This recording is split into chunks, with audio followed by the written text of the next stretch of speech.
yang terhormat pimpinan Komisi 2, kawan-kawan Komisi 2 dan KPU, Bawaslu, DKPP, dan Sekjen Kemendagri yang diwakili oleh bakal calon PJ Gubernur. Jauh benar Pak, bakal calon. Ya, saya ingin mempertegas apa yang sudah disampaikan oleh kolega saya dari Demokrat tadi. Jadi pertama, dan juga dari Pak Agung Budiantoro dari Partai Golkar.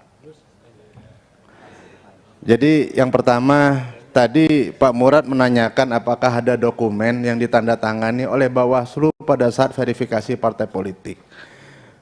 Dan dijawab oleh Saudara Ketua Bawaslu, kami sengaja tidak menandatangani karena adanya kekhawatiran konflik kepentingan. Kalau bahasa anak mudanya, Ketua, KPU ini kena prank. Jadi sebenarnya saya melihat di sini justru di mana peran pengawasan dari Bawaslu sebagai lembaga yang kita beri kepercayaan melalui undang-undang untuk melakukan pengawasan. Itu satu. Itu yang harus kita pertanyakan. Dan untuk itu saya mengusulkan agar dibentuk panja, Ketua. Yang kedua, terkait masalah apa yang disampaikan oleh kolega saya dari Partai Golkar tadi, Ketua. Ya. Maksudnya itu bahwasanya setiap pekerjaan, setiap tindakan yang dilakukan oleh kementerian dan lembaga itu sudah melalui perencanaan yang baik dan matang, seperti itu. Dalam hal ini termasuk juga apa yang dilakukan oleh Bawaslu, KPU, DKPP, dan demikian juga dengan Kementerian Dalam Negeri. Sebenarnya kalau kita melihat dari hal itu, seharusnya apa yang terjadi hari ini itu tidak akan terjadi. Tidak mungkin ada dua keputusan yang berbeda terhadap satu mata anggaran.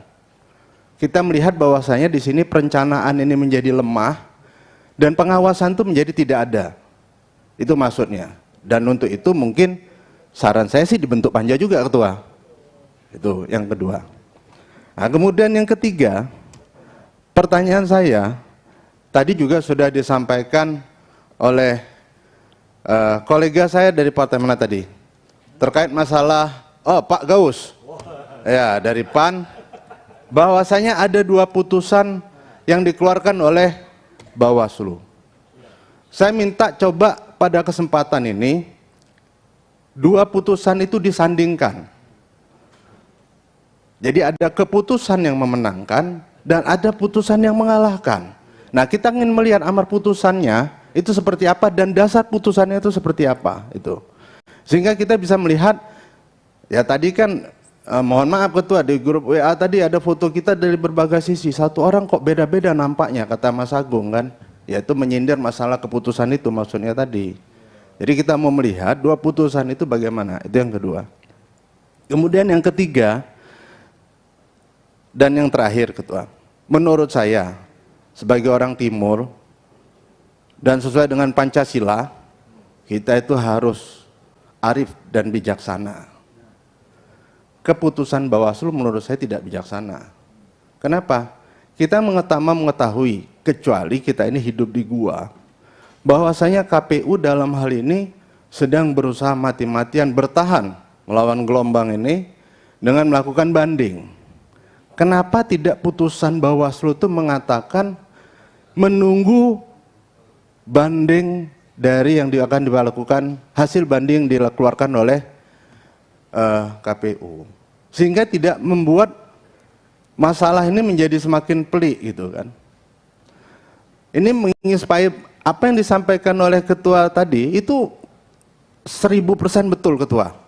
Itu juga menginspirasi saya, Ketua. Kalau suatu saat nanti ada masalah, tidak usah gugat ke Bawaslu, gugat saja ke Pengadilan Negeri, supaya nanti dari Pengadilan Negeri baru pukulannya langsung ke Bawaslu dan Bawaslu langsung menjadikan amar putusan landasan hukum itu kan.